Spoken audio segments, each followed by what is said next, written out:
Bienvenidos a Más Salud en tus Manos. Mi nombre es Paola López y hoy vamos a hablar sobre la comida chatarra. ¿Qué tan grave puede ser el consumo de comida chatarra para la salud? Y es que en Colombia, desde hace varios años, se viene hablando de una ley para regular la comida chatarra. Es una iniciativa de Red Papás que lo que busca es que aquellos alimentos con alto contenido en grasas, sodio y azúcares trans tengan además un símbolo en el empaque que alerte sobre el consumo de la comida chatarra. Pero realmente, ¿cuál es la situación de nuestro país frente a esta ley y frente al consumo de comida chatarra? Así les damos la bienvenida a Más Salud en tus Manos. Según un informe de la OEPS, las ventas de alimentos procesados industrialmente, que incluyen la comida rápida y las bebidas azucaradas, han aumentado de manera constante en América Latina, siendo estos productos un importante motor en el crecimiento de las tasas de sobrepeso y obesidad en la región. Los expertos indican que la comida chatarra carece de pocos nutrientes, caracterizándose por tener sustancias que favorecen los procesos inflamatorios u oxidativos, generando malestar en el organismo. Las cifras planteadas por el DANI aseguran que las enfermedades cardiovasculares son la primera causa de muerte en Colombia. El riesgo de sufrir hipertensión arterial, obesidad, diabetes y colesterol alto se pueden reducir si se deja a un lado la comida chatarra y se lleva una dieta balanceada. Oscar Rosero, él es nuestro invitado. A continuación nos acompaña endocrinólogo, miembro de ACOM, Asociación Colombiana de Osteoporosis, y con él vamos a hablar de la comida chatarra. Doctor, bienvenido y gracias por abrirnos este espacio en su agenda. Hola, ¿cómo estás, Paola? Un saludo muy especial para ti y para todos los que nos ven el día de hoy. Pues doctor, gracias por este espacio, porque hay veces en las que uno se cuestiona esta delicia, esta hamburguesa, estas papitas, esta pizza, ¿qué tanto daño me pueden hacer? ¿De verdad son tan peligrosas para mi salud? Lamentablemente, el consumo de productos industrializados llamados más que chatarra, ultraprocesados, cada día tiene más evidencia del potencial daño para nuestra salud. El potencial daño está asociado con enfermedades como la hipertensión, el cáncer, la obesidad, enfermedades cardiovasculares y en general mal estado de salud, enfermedades crónicas que llevan un alto costo desde el punto de vista de salud pública.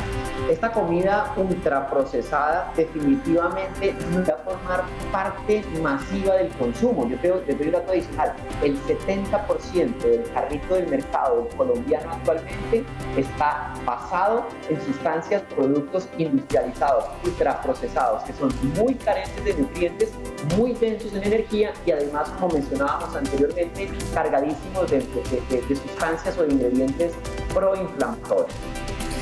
Bueno, entonces vamos por partes. Carentes de nutrientes, proinflamatorios, y ahí es cuando empezamos a relacionar otras enfermedades. Pero antes de entrar en detalle sobre los efectos reales que tiene esta ingesta y alta ingesta de comida chatarra, quiero que hablemos rápidamente de lo que implican el tema de las etiquetas y por qué esta ley tiene que avanzar.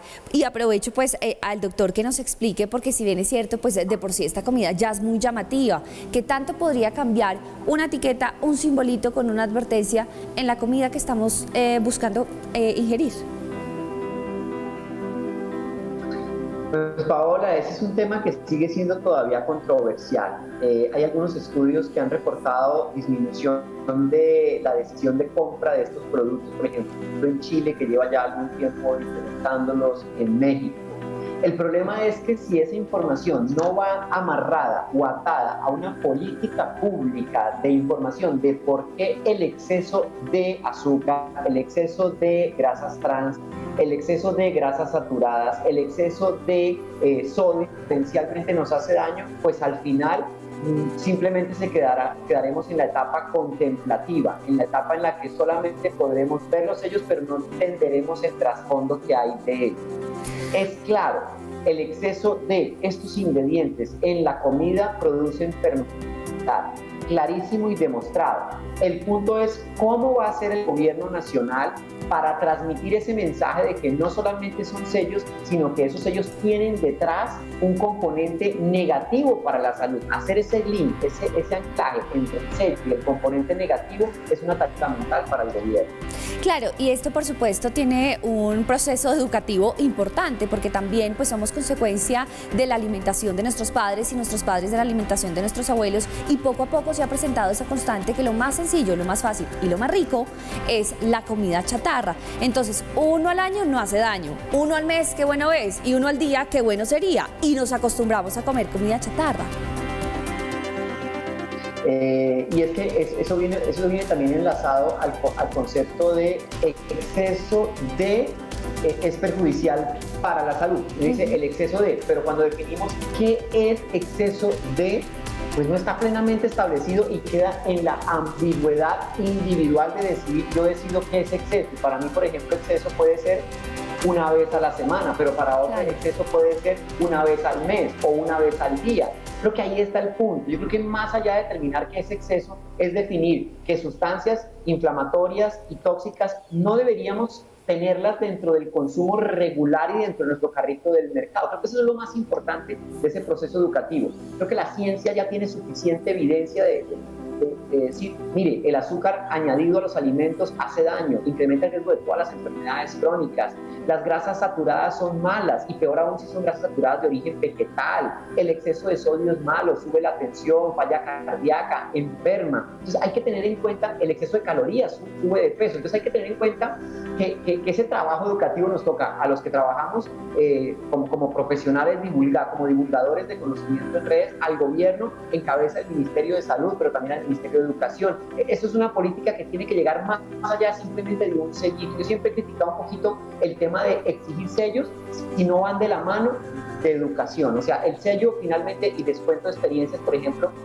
volviendo a las experiencias en México, al principio cayó, pero en este momento el sello no está significando nada. Claro. Ya es más, la industria llega a un nivel en que ya ni siquiera les importa.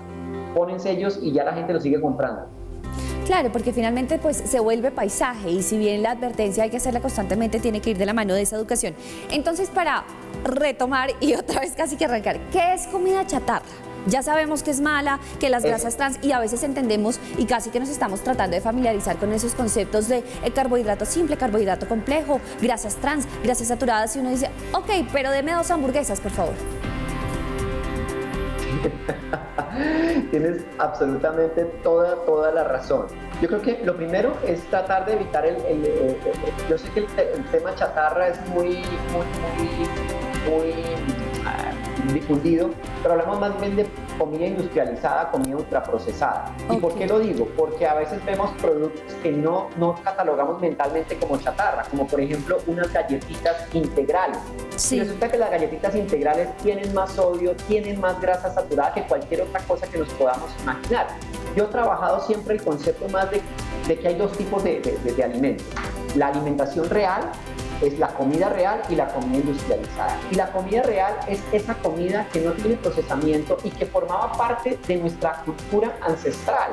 La comida real es esa que comían nuestros abuelos cuando la obesidad no era un problema, cuando la hipertensión no era un problema. Recuerden ustedes que la pandemia de obesidad, hipertensión y enfermedades cardiovasculares empezó en la década de los 80, fue un hito en la historia nutricional y fue la masificación de los productos industrializados ultraprocesados, cargados de grasas saturadas, cargados de azúcares, cargados de sodio, cargados de ingredientes potencialmente tóxicos. Entonces, creo que lo más fácil es decir, mire, como estrategia de política y como conciencia para todos los que nos están viendo hoy, concentrémonos en volver a lo que hacíamos hace 40 años en Colombia. En vez de desayunar con un pan industrial empacado con una cantidad de ingredientes que ni siquiera sabemos leer, pues comámonos una arepa blanca, es mucho más fácil. Comámonos un plato de frijoles, un churrasco. Volvamos al concepto de que entre menos proceso tenga eso que me estoy comiendo, va a ser mucho mejor para mí. Y a partir de ahí ya yo puedo construir cualquier tipo de plan sin restricciones, sin enredarme y pensando siempre en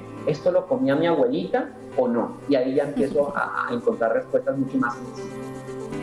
Pues después de la pausa también, doctor, una invitación para que nos explique no solo el tema de las grasas, porque también nos han dicho, no, pero esto no, esto es colesterol bueno. Entonces uno dice, pero hay bueno y hay malo. Y también el tema del azúcar, porque finalmente también dicen, ay, pero una manzana también tiene azúcar. Entonces también le está haciendo daño o no tanto. Ah, pero esto es light. Entonces hay calorías vacías. ¿Cómo funciona eso? Después de la pausa, está muy interesante. Nuestro invitado es Óscar Rosero, endocrinólogo, miembro de ACOM, que es la Asociación Colombiana de Osteoporosis. Ya volvemos.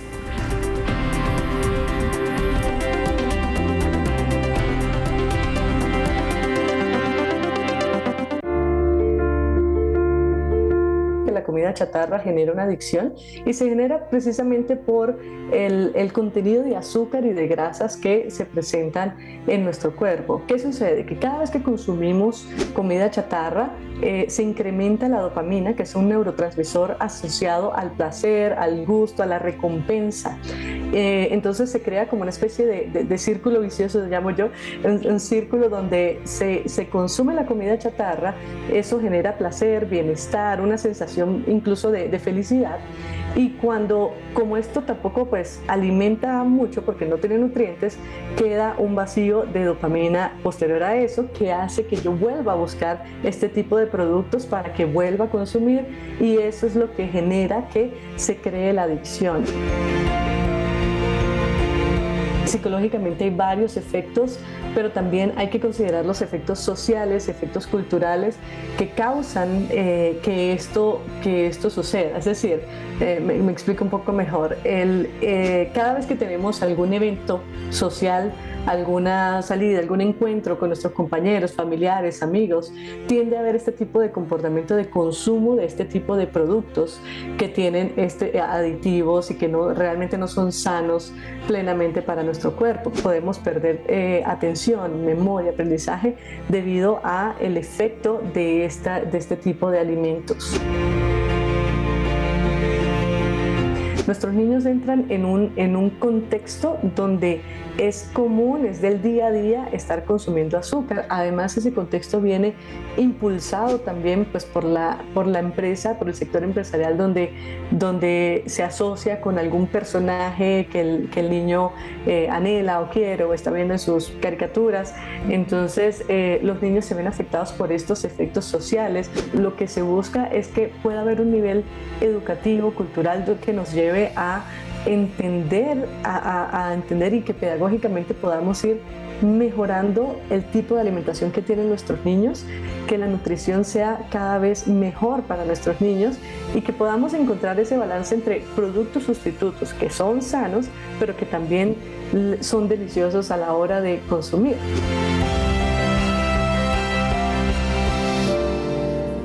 Y ahí entonces estábamos tratando de entender por qué nos gusta la comida chatarra con otra invitada, con la directora del pregrado de Psicología del Consumidor de la Universidad Conrad Lorenz. Estábamos escuchando a Cleria Pérez y ahora nos acompaña aquí Óscar Rosero. Él es endocrinólogo, miembro de ACOM, que es la Asociación Colombiana de Osteoporosis. Y antes de la pausa, pues estábamos hablando de una serie de conceptos que cuando vamos al médico nos tratan de resolver y finalmente no pasa. O quienes somos inquietos y de pronto vamos a empezar una dieta o vamos a empezar a hacer ejercicio, entonces nos explican, no, entonces hay carbohidratos simples y carbohidratos complejos, hay colesterol bueno y colesterol no tan bueno, hay azúcar, pero al final todo en el cuerpo se convierte en azúcar. Entonces uno dice, bueno, pues entonces sí, me como la hamburguesa, porque ¿qué más hacemos? Si finalmente la manzana tiene azúcar, la fruta tiene azúcar, las verduras tienen azúcar, y al final entonces, si me voy a privar de comerme algo delicioso, que es lo que efectivamente me han vendido en el mercado, me han dicho desde chiquita que una ensalada es más bien aburrida, pues entonces ¿ya qué? Si todo se convierte en azúcar. Eso definitivamente es un problema que identifiqué hace algunos años en la forma en la que se transmite el conocimiento nutricional. El conocimiento nutricional ha ido avanzando muchísimo en los últimos años. Hoy hay certezas que antes no existían. Sin embargo, la transmisión de este conocimiento sigue siendo un poco distante y lejana del público en general, y pasa exactamente lo que tú acabas de narrar. Tengo tanta avalancha de información, uno dice una cosa, otro dice otra cosa, etcétera, que quedo tan confundido, tan confundida, que finalmente lo que hago es, me lo sigo comiendo porque eso está muy difícil. Hay algo que se llama la fatiga de decisión. Cuando hay tanto que pensar a la hora de nutrirnos o a la hora de alimentarnos, a la hora de hacer una compra, nos decidimos por lo primero que se nos ocurra porque ahí ya estamos pensando demasiado. Creo que parte de ese discurso debe llegar en la base de entender que la educación nutricional vino con un concepto que era comida, energía, calorías y pare de contar. Por eso tenemos la masificación de estos productos donde simplemente se garantizaba la seguridad alimentaria basada en calorías. Y ese fue un error drástico, dramático que nos tiene donde nos tiene. Creo que empezar a entender la dimensión de la alimentación como lo que es, como un todo, como un lenguaje que le habla a nuestro cuerpo. Cuando yo empiezo a entenderlo como un todo, voy a empezar a encontrar respuestas que a veces son confusas. Por ejemplo, un ejemplo claro, la comida que no tiene procesamiento puede tener muchas calorías, pero nuestro cuerpo sabe perfectamente qué hacer con ellas. Entonces, por ejemplo, tenemos el típico caso del arroz. El arroz viene con la humanidad miles de millones de años. Nuestro cuerpo sabe perfectamente qué hacer el arroz. Pero entonces lo metemos dentro del grupo de carbohidratos que no son tan buenos y lo comparamos, por ejemplo, con un paquete de galletas. Un paquete de galletas industriales viene con colorantes, viene con aditivos, viene con azúcar, con grasas vegetales hidrogenadas. Créanme que el cuerpo no sabe qué hacer con eso, empieza una lucha, un proceso inflamatorio. Entonces, antes de complicar el discurso, siempre invito yo a pensar un poquito y reflexionar.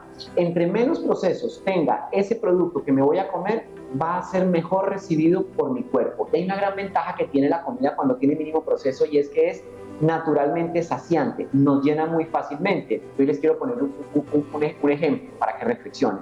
Cuando uno se come un plato de frijoles con un poquito de arroz, la saciedad que le dura toda la tarde.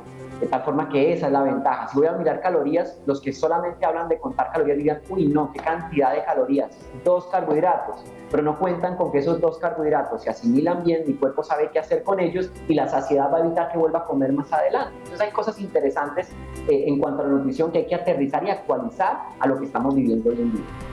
Y aprovechando entonces, y para quitarnos esa idea de solo concentrarnos en las calorías, ahí viene nuevamente el asunto de la etiqueta, porque entonces hay quienes decimos, no, es que me estoy cuidando, voy a revisar la tabla nutricional, tantas calorías, lo desecho o lo descargo, aún siendo un proceso, pues, o un producto mejor industrializado. Y entonces también nos hablan de algo que se llama calorías vacías, que yo puedo estar tomándome todos los días la misma gaseosa sin calorías, supuestamente, pero no me está nutriendo de ninguna manera.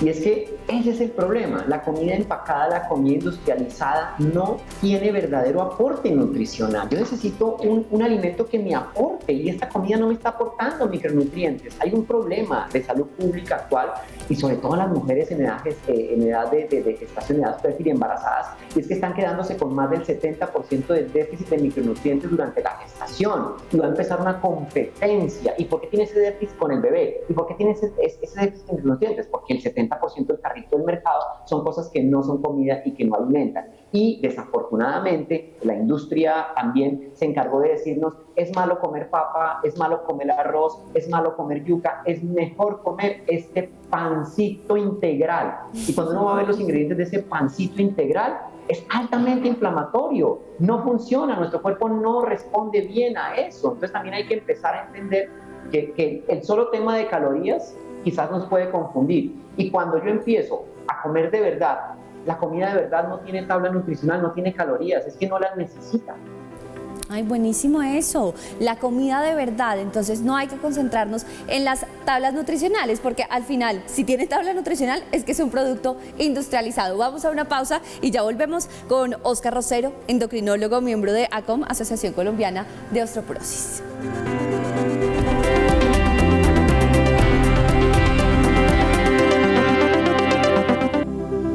Aquí seguimos en Más Salud en tus Manos, estamos hablando de la comida chatarra y qué tan perjudicial realmente es para nuestra salud. Estamos con Óscar Rosero, endocrinólogo, miembro de ACOM, que es la Asociación Colombiana de Osteoporosis. Y es que siempre hemos vinculado a la comida que no deberíamos tener presente en nuestra nutrición como una recompensa. Voy a hacer ejercicio toda la semana porque el fin de semana tengo fiesta. Voy a hacer dieta en diciembre porque llega 24, llega 31. Y también con una adicción. ¿Esto está relacionado con el azúcar? Definitivamente sí, Paola y todos los televidentes. Tenemos un problema muy serio en la emocionalidad ligada a este tipo de productos o sustancias. Hay algo de lo cual no se habla mucho y es el bullying hacia las personas que deciden dejar el consumo. Uno va a una reunión y dice, no, no quiero eso porque tiene azúcar o porque tiene grasas. Uy, usted es extremo. Uy, ¿eso qué le pasa? Eso un poquito no hace daño. Resulta que de poquito en poquito vamos sumando daño. Una cosa importante para que tengamos en la cabeza. El daño es acumulativo. Es decir, si yo me cuido toda la semana para el fin de semana comer mal, esos fines de semana se van a ir acumulando en la salud arterial, hay colesterol malo, se tapan las arterias, hay incremento del riesgo de demencia, de Alzheimer y muchas otras enfermedades de forma acumulativa. Entonces, esa estrategia definitivamente no. Y asociar el premio con comida tóxica es como yo digo, algo así como un ejemplo con las personas que han dejado de fumar. Sabemos que el cigarrillo es malísimo. ¿Qué tal que le dijéramos al que dejó de fumar, mira, te cuidaste toda la semana, te mereces fumarte un cigarrillo? Nadie lo hace hoy en día y esperemos que en el futuro ningún profesional de la salud recomiende ese tipo de premios con sustancias tóxicas a los pacientes que hicieron las cosas bien. O sea, el cuidado del cuerpo es un cuidado para todos los días. Otro ejemplo, rápidamente. Cuando tenemos un carro, le echamos siempre buena gasolina. Yo no puedo pretender que de lunes a viernes le eche buena gasolina y el fin de semana no tengo dinero, voy a comprar gasolina por ahí sin filtrar y de mala calidad. Entonces hay que ser conscientes en que nuestro cuerpo funciona igual siempre y necesitamos nutrirnos. Ahora, nutrirnos no es hacer dieta. La dieta es fea. Nutrirnos es comer rico, comer real, comer lo de las abuelas, comer la comida colombiana como es. Ay, qué delicia. No, pues ya nos antojamos y todo, Oscar. Bueno, ya para terminar, doctor, cerremos con el tema de la ley de la comida chatarra y casi que a manera de mensaje y de conclusión. Yo creo que es necesario que empiece un proceso de regulación de la industria de los ultraprocesados. Ellos han estado sin ningún tipo de regulación por muchas décadas. La regulación empieza por mí como consumidor, pero también necesito un Estado que cuide a sus habitantes. Yo sé el libre albedrío y el libre de todo, pero fíjense ustedes, la regulación del cinturón de seguridad evitó muertes y nos tocó a la fuerza. De la misma manera nos va a tocar a la fuerza entender que esta comida es tóxica y el gobierno, por supuesto, tiene que dar educación en alternativas. Y la mejor alternativa la tenemos en la plaza de mercado, en el Fruver, en la comida colombiana ancestral. Ahí está la respuesta. Pues doctor, muchas gracias por acompañarnos. Comida no procesada, esa es la premisa inicial. No preocuparnos tanto por las calorías de este tipo de comida real y además darnos cuenta que es naturalmente saciante. Muchas gracias por acompañarnos. Que estés muy bien, gracias. Pues ahí estaba entonces con nosotros Oscar Rosero, endocrinólogo, miembro de ACOM, Asociación Colombiana de Osteoporosis, dándonos su visión sobre la comida chatarra y por qué realmente es tan nociva. Más bien, no comida chatarra, todos aquellos productos industrializados. A nutrirnos entonces.